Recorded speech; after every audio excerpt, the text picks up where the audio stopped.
Major funding for KPBS Evening Edition has been made possible in part by Anderson Plumbing, Heating and Air, proud to support the mission of KPBS and privileged to serve San Diego clients. Anderson Plumbing, Heating and Air, helping homeowners maintain drain, heating, and cooling systems since 1978. And by the Conrad Prebys Foundation, Darlene Marco Shiley, and by the following.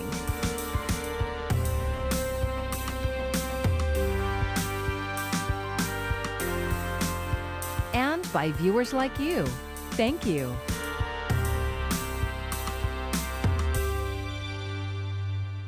Good evening. It's Wednesday, September 15. Thank you for joining us. I'm Maya Trabulsi. Recall rejected, but some believe at too high of a price. Governor Newsom will remain in office, but what's the future of his rivals, the recall process, and California?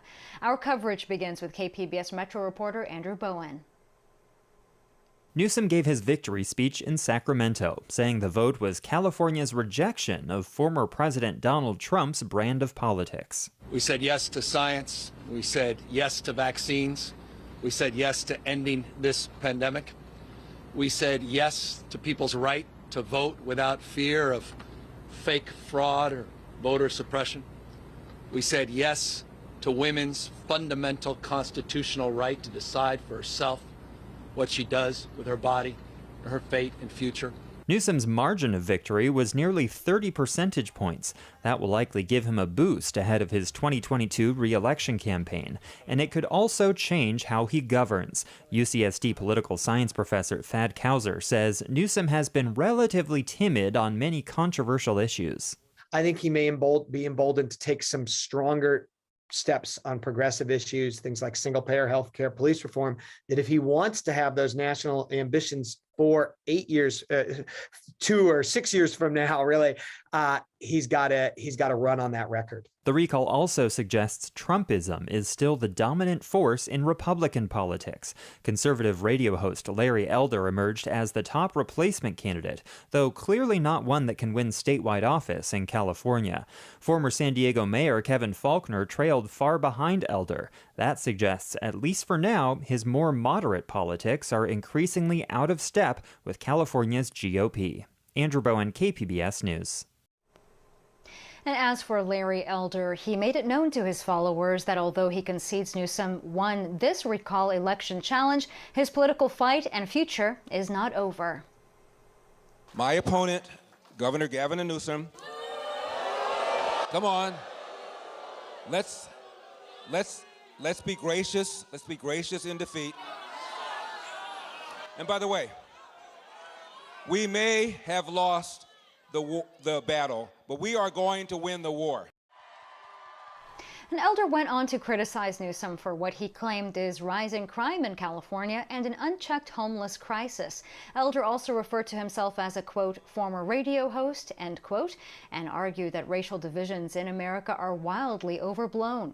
Elder was the top Republican challenger, while former San Diego Mayor Kevin Faulconer came in a distant third. From the bottom of my heart, thank you for being a part of this campaign. Thank you for believing in California. I will leave you with this. Tonight was round one. There's more to come.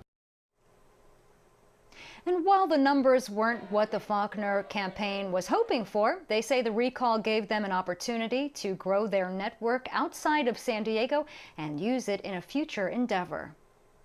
The failed recall election did not come cheap, though. KPBS reporter John Carroll talked to a local political expert about whether the enormous cost will spur any changes to how recall elections are conducted in California. This recall election is a reminder of just how costly it is to stage statewide elections. The final estimate came in July from California Secretary of State Shirley Weber, putting the cost of this one at $276 million, with more than $243 million borne by the counties and the remaining $32+ million from the state. But Weber says when all is said and done, this recall election will likely cost taxpayers upwards of $300 million. Mesa College professor of political science Carl Luna says the state's recall election law dates back to 1911, meant and to keep powerful interest groups like railroads from picking the governor and legislature. This gave citizens a chance to replace people who they thought were being more responsive to special interests than to the public at large. So it was supposed to be a reform to help the public. The law requires signatures from 12% of the voter turnout in the last election for governor.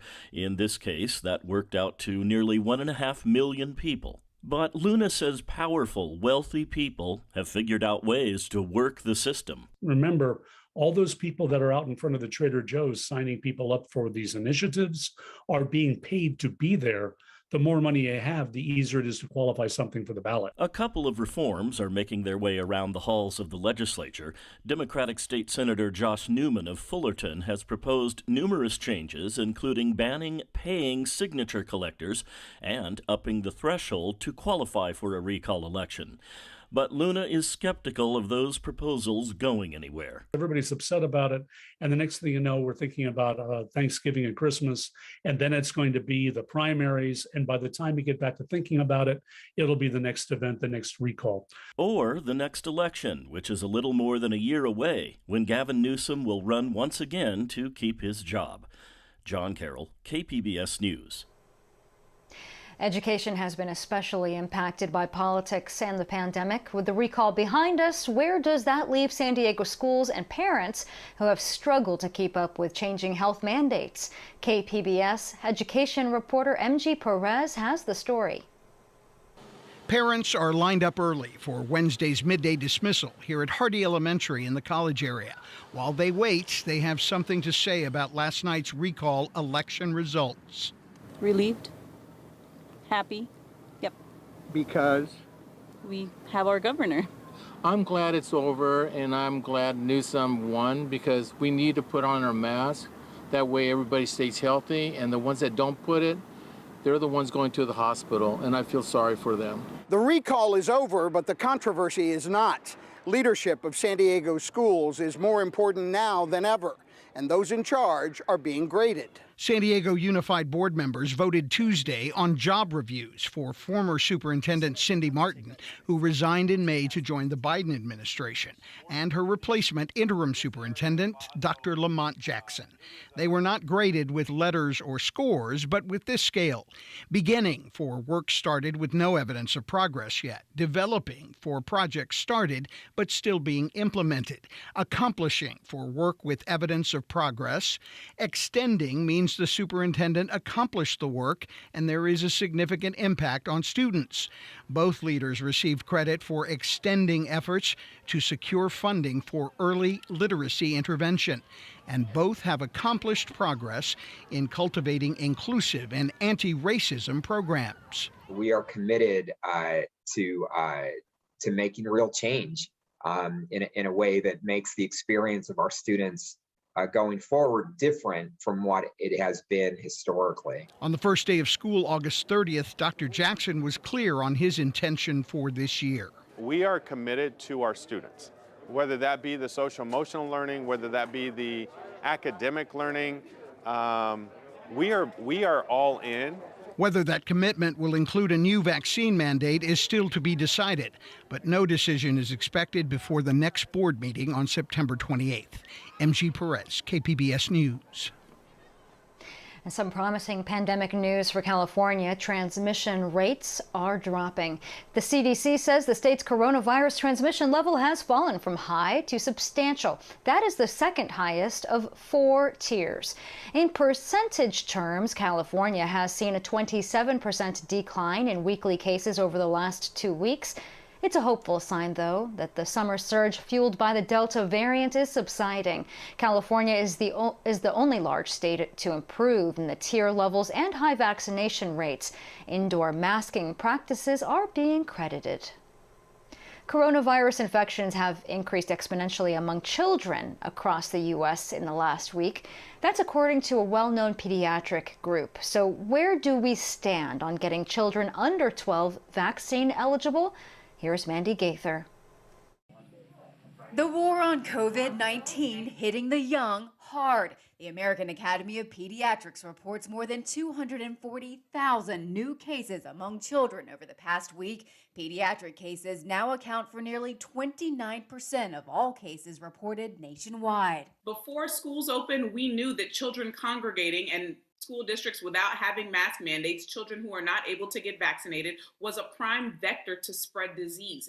In Georgia, the state's epidemiologist says about 60% of all COVID outbreaks reported in the past 2 months are happening in K through 12 schools, an almost 7-fold increase. The state ranks near bottom of the U.S. when it comes to vaccination rates. Yes, it's true that children may not get as sick as adults. They're not hospitalized as often. They don't die as often, but it can happen. Right now, only those 12 and older are eligible for a COVID-19 vaccine, but that could soon change. Based on what we know, it's going to be sometime in the fall. Pfizer CEO confirming data from their vaccine for children aged 5 to 11 should be submitted to the FDA by the end of September. And then it is up to FDA to take their time and then make the decision. Pfizer also working with vaccine data for children as young as 6 months. The company saying that information will be available by the end of October or beginning of November. For Health Minute, I'm Mandy Gaither.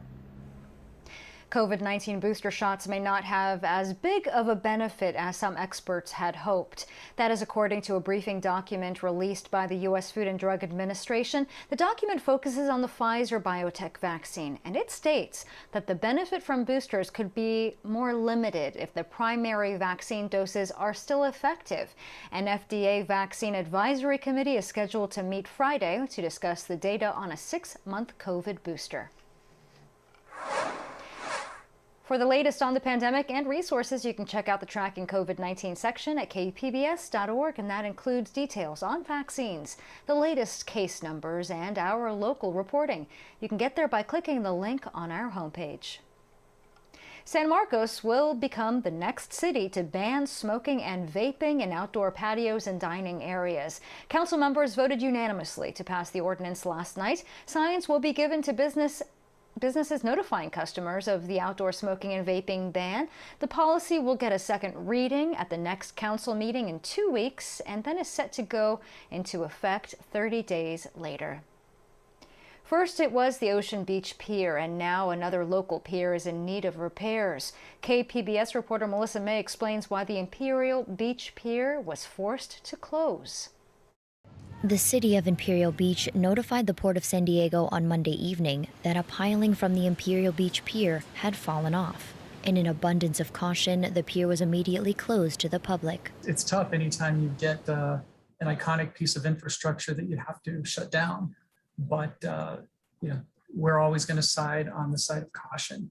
In this case, we don't want anybody to get hurt, and we want to make sure that we address this as soon and as safely as possible. Ernie Medina is the Port of San Diego's chief engineer and says there is currently a large swell around the pier, but hopes to be able to safely make an assessment as soon as Thursday. Anytime we have a rough environment with some infrastructure that we put in, it's going to be the environment versus the infrastructure, and sometimes the environment wins. The eastern part of the IB Pier, where the damage occurred, is made up of timber and was built in the 1960s. And the western portion, made up of steel, was built in 1989. Several people were admiring the closed pier from a distance, including Alan Agater, who's been a part of the IB community for over 60 years. If you look around and see the development that Imperial Beach has done over the last 10 years, it's all around the pier, right? So a lot of economy, a lot of new houses. So, I mean, it's a pretty big deal. It's the main focus whenever anybody comes to Imperial Beach. This is the iconic place that they want to go. It's where people gather, you make memories, whether it's fishing or surfing. It's the classic, iconic Imperial Beach.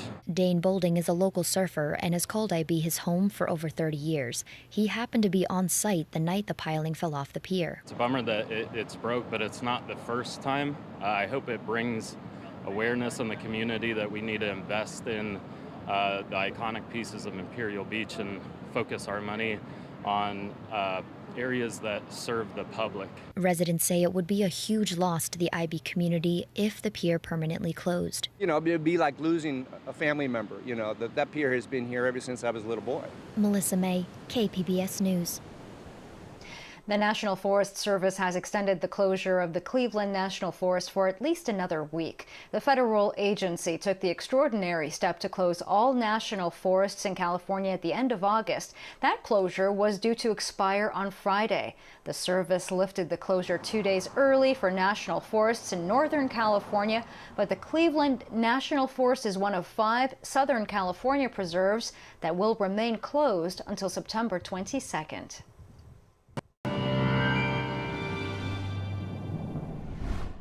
We're going to continue the cooling trend in the mountains and deserts especially. We'll see some cooler temperatures in the coast and inland, but again, the biggest drops are likely going to be in the mountains and the deserts. Temperatures will be falling back down closer to what is more average for this time of year, and the winds should pick up this weekend, especially in the mountains, with a powerful system moving on shore in the northwest. For now, temperatures tonight falling back down into the upper 50s in Oceanside, mid-50s for you in Escondido. Borrego Springs dropping off to 70 degrees there. And then looking ahead to Thursday, the interior sections here of the Southwest are looking to stay dry and hot. But near the coast, again, you'll find some comfort. In the mountains and in the deserts, things will really cool off, though, towards Friday and this weekend. Temperatures for your highs on Thursday getting up into the low 80s in Ramona, getting up into the low 70s for you in Oceanside, Chula Vista, 73 degrees there for your daytime high. And then Friday, it's bone dry again here, but it'll feel much more comfortable for this time of year.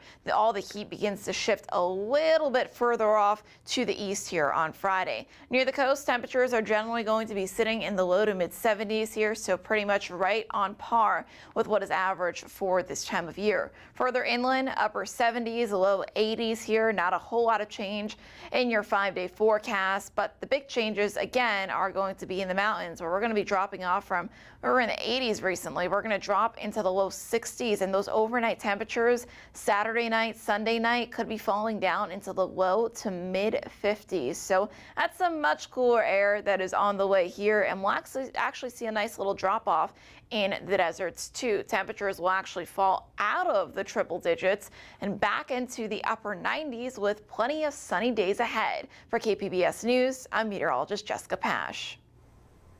A recent study of the planet's warming climate predicts working outside will become riskier as communities endure more extreme heat days more often. KPBS environment reporter Eric Anderson says that has implications for the nation's economy. Josh Middleton scans a project blueprint in the shadow of a trolley platform at the University Town Center. We have to run a pipe from here to here. Middleton runs Siege Electric. The firm is a subcontractor on the Midcoast Trolley Extension, one of San Diego County's largest public works projects. His workers, Vishal Chan and Brandon Shortreed, are up in a cherry picker under a track platform. They're drilling holes into the underside of the trolley bridge, installing electrical lines that connect to an electrical box just across the street. I don't see it on this column here. Only select columns under trolley stations will be lit so passengers can find the platforms at night. And Middleton says this work is fortunately in the shade. But that's not the case for every job. In fact, sun and heat can be brutal without special gear. They make certain visors, your sunglasses, different types of cooling packs. Gear sometimes isn't enough as hot spells get more intense, happen more often, and last longer. Middleton says the key is finding ways to cope. It's really based on the circumstances of the job environment. We would increase water intake and we would probably allow more time for break periods. Union rules require extra attention for people working in hot conditions. Middleton makes sure his employees have plenty of shade and at least 2 gallons of water per worker. The climate scientists warn that making simple adjustments may not be enough. A recent report, Too Hot to Work, from the Union of Concerned Scientists, finds outdoor workers face higher risks as the number of extreme heat days goes up and the intensity of heat spells increases. Between now and the middle of the century, outdoor workers are going to increasingly lose work time because it's too hot to work. And in many cases, that's going to mean that they will lose out on potential earnings as well. The group's climate researcher, Christina Dahl, says those lost earnings could total more than $55 billion a year by the middle of the century. and communities of color will suffer more. People who identify as Black, African American, Hispanic, or Latino make up about 32% of the population in the US, but they make up about 40% of outdoor workers. And in some different occupations, those numbers are even higher. The analysis concludes that more than 7 million workers could lose up to 10% of their pay because of extreme heat conditions that keep them from doing their job. Employers can provide extra protection and more breaks, but a report co-author Rachel Licker says avoiding work in the middle of the day doesn't always help. Shifting work schedules to cooler parts of the day can in and of itself have implications that are negative for outdoor workers. So, not everyone wants to work nighttime shifts. It can have implications for your ability to see your family, your mental health, etc. Licker says the federal government can take action to keep workers from suffering in the heat as it protects their pocketbooks.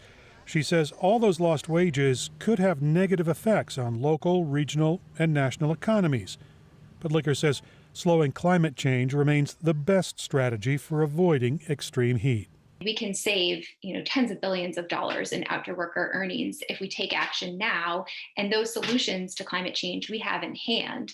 These are measures like, investing in more renewable energy resources so we can get off of fossil fuels, electrifying more of our energy systems. And as the changing climate changes the work environment outdoors, companies will have to find ways to account for the extra safety concerns and the extra expense. Eric Anderson, KPBS News. A follow-up to a story we first brought you on Evening Edition. San Diego County Board of Supervisors voted to start the process of allowing people to sell food straight from their home kitchen. They're known as MicroEnterprise Home Kitchen Operations, or MICOs. The small-scale home cooking operations are primarily operated by women, immigrants, and people of color. The county's chief administrative officer will create an ordinance and return to the board in 120 days. Millions of families will find more money in their bank accounts this week. Today, the IRS is beginning to distribute its third child tax credit payment. Most parents will receive up to $300 for each child younger than 6 years old and $250 for each older child up to 17 years old. After money goes out today, the IRS will have 3 more monthly payments to send out this year. Democrats are looking at extending the tax credit as a part of their budget reconciliation bill. Sunny days are coming to Chula Vista with construction underway on a new theme park. KPBS reporter Alexandra Rangel gives us a behind-the-scenes look. Sesame Place San Diego is the newest theme park by SeaWorld Parks and Entertainment and Sesame Workshop. It will be located at the former site of Aquatica Water Park in Chula Vista. The park will be completely transformed into a Sesame Street water park that includes 11 water attractions, 7 themed dry rides, a theater show, and a parade packed with popular characters from the show. President of the park, John Dunlap, says it's the first of its kind in the West Coast. That the fun, laughter, and learning of Sesame Street will come to life. California Assembly member Akilah Weber was present at the unveiling of the construction site Wednesday morning. She says Sesame Street was a staple in her childhood, as it was for millions of kids. Sesame Street was only one of 2 shows that my parents allowed me to watch. Weber can't wait to bring her own kids when the park opens. This is really going to become a place where families can come, whether you have young kids or teenagers. She says the park is expected to bring 800 jobs. Another economic boom and booster to this city and this particular region, and local jobs for our youth, which is really important as well. Sesame Place will even feature the iconic 1-2-3 stoop, perfect for a family photo op. The park is expected to open March of next year. Alexandra Rangel, KPBS News. After more than a year, direct flights from San Diego to London's Heathrow Airport are back. Starting on October 13th, British Airways will resume flying passengers on its non-stop service. British Airways is the first airline to resume non-stop flights between San Diego and the UK since March of 2020. Travelers are being asked to review international travel requirements, which include a negative COVID test no more than 3 days before traveling. This includes vaccinated passengers as well as returning citizens of the UK. Once they resume in October, the flights will be on Wednesday, Friday, and Saturday each week throughout the year. I'm Judy Woodruff. Tonight on the NewsHour, countering China. The U.S. partners with Australia and the U.K. to curb Beijing's ambitions. Coming up at 7 after Evening Edition on KPBS. And here is another look at today's top stories. Governor Gavin Newsom is entering his 2022 re-election campaign stronger than ever after winning yesterday's recall election. And observers say it could embolden him to take more progressive stances on issues like health care and police reform. Conservative radio host Larry Elder was the top replacement candidate after running a Trump-style campaign. California Secretary of State Shirley Weber says when all is said and done, the recall election will have cost taxpayers more than $300 million. The vast majority of those costs are carried by the counties. Californians will get another chance to judge Newsom in the general election in November of next year. And education has been especially impacted by politics and the pandemic. With the recall behind us, parents are still faced with challenges to keep their children safe. San Diego Unified School officials are still considering a new vaccine mandate, but no decision is expected before the next school board meeting on September 28th. And you can find tonight's stories on our website, kpbs.org. Thanks so much for joining us. I'm Maya Trabulsi. Have a good night. Major funding for KPBS Evening Edition has been made possible in part by Anderson Plumbing, Heating and Air, proud to support the mission of KPBS and privileged to serve San Diego clients. Anderson Plumbing, Heating and Air, helping homeowners maintain drain, heating, and cooling systems since 1978. And by the Conrad Prebys Foundation, Darlene Marco Shiley. And by the following: